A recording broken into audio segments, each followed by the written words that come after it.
Kakor Lantas Polri gelar Operasi Zebra 2025 guna menekan pelanggaran dan meningkatkan keselamatan di jalan. Berikut pelanggaran yang menjadi fokus pengawasan beserta sanksi diterapkannya berdasarkan Undang-Undang Nomor 22 Tahun 2009 tentang lalu lintas dan angkutan jalan.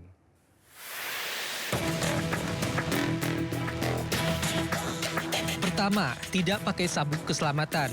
Dikenakan denda Rp250.000 atau kurungan 2 bulan sesuai pasal 289. 2. Tidak pakai helm SNI. Dikenakan denda Rp250.000 atau kurungan 1 bulan sesuai pasal 291 ayat 1. Lalu 3. Melanggar lampu lalu lintas. Dikenakan denda Rp500.000 atau kurungan 2 bulan sesuai pasal 287 ayat 2. 4. Pelanggaran tata cara pemuat angkutan barang. Dikenakan denda Rp500.000 atau kurungan 2 bulan sesuai pasal 307. Kemudian 5. Melanggar rambu atau marka jalan. Dikenakan denda Rp500.000 atau kurungan 2 bulan sesuai pasal 287 ayat 1. 6. Menggunakan ponsel saat berkendara. Dikenakan denda Rp750.000 atau kurungan 3 bulan sesuai pasal 283. 7. Balap liar. Dikenakan denda Rp250.000 atau kurungan 1 bulan sesuai pasal 285 ayat 1. Dan 8. Kendaraan tidak laik jalan. Dikenakan denda Rp250.000 atau kurungan 1 bulan sesuai pasal 285. Kita ke informasi lainnya, pemirsa, jelang Natal dan Tahun Baru, PT Kereta Api Indonesia Persero Daup 1 Jakarta memberikan diskon 30% untuk pembelian tiket kereta api mulai 21 November 2025 hingga 10 Januari 2026. Diskon ini diberikan untuk meningkatkan minat masyarakat melakukan perjalanan pada masa libur Nataru serta mempermudah akses transportasi darat selama momentum Nataru.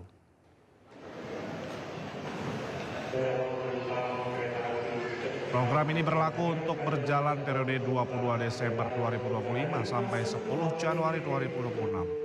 Program diskon 30% ini diberikan untuk kelas ekonomi, komersial pada berbagai kereta api jarak jauh maupun kereta api lokal.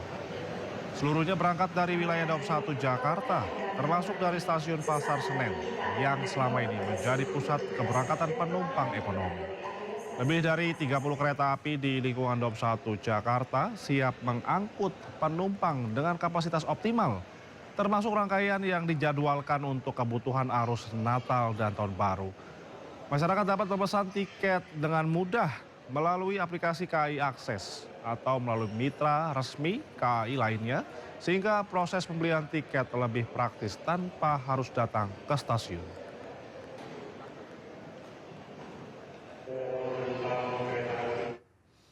Viral di media sosial isu yang menyebutkan adanya harimau kurus dan kelaparan di Taman Marga Satwa Ragunan, Jakarta. Diduga karena pakan dibawa pulang oleh petugas. Pihak pengelola Ragunan dengan tegas membantah isu tersebut.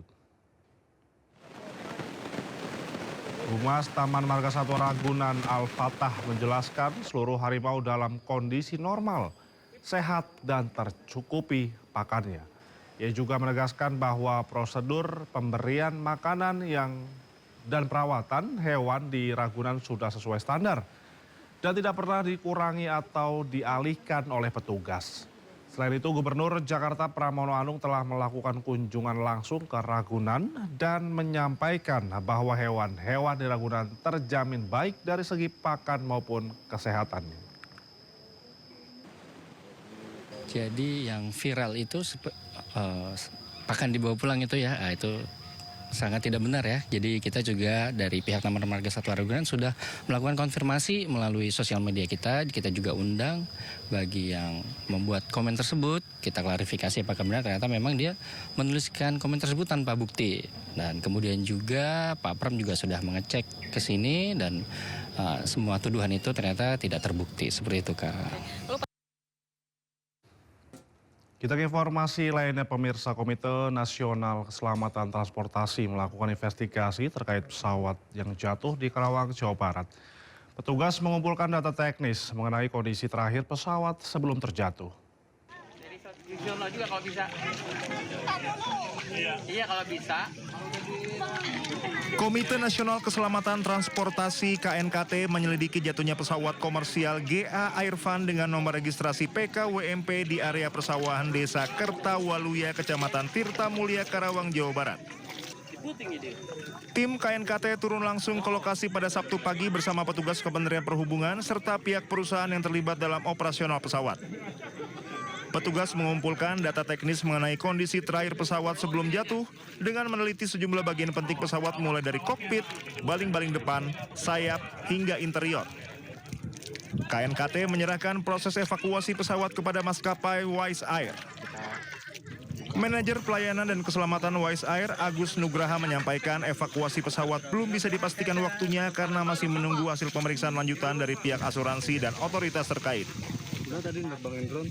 Udah. Karena kami menunggu dari timnya mereka. Kami sudah kirim foto, kita sudah kirim data-data semua.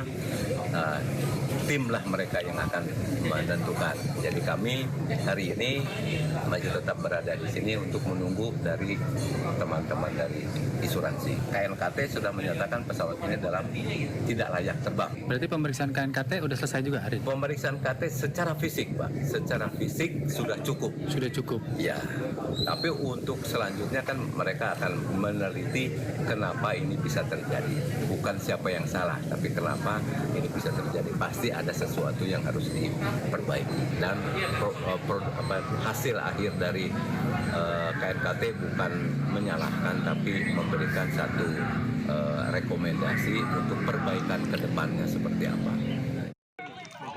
Hasil penyelidikan lebih lanjut diharapkan dapat memberikan kepastian mengenai faktor penyebab jatuhnya pesawat, sekaligus menjadi dasar bagi maskapai dan otoritas penerbangan dalam menentukan langkah berikutnya.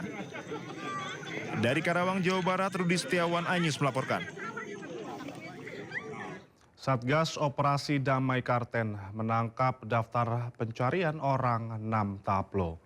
Anggota kelompok kriminal bersenjata pembunuhan terhadap nakes di Kiwirok, Kabupaten Pegunungan, Bintan, Papua. Gabriela Melani mengalami luka bacok di kepala, leher, serta luka tusuk di perut akibat serangan dari anggota kelompok kriminal bersenjata. Tak hanya itu, pelaku juga terlibat dalam aksi pembakaran fasilitas umum di Kiwirok seperti gedung puskesmas, Bank Papua, perumahan, dan kantor distrik sekitar pasar. Selain itu, Mam Taplo juga terlibat penembakan di lapangan terbang Kiwirok dan penembakan terhadap pos Brimob.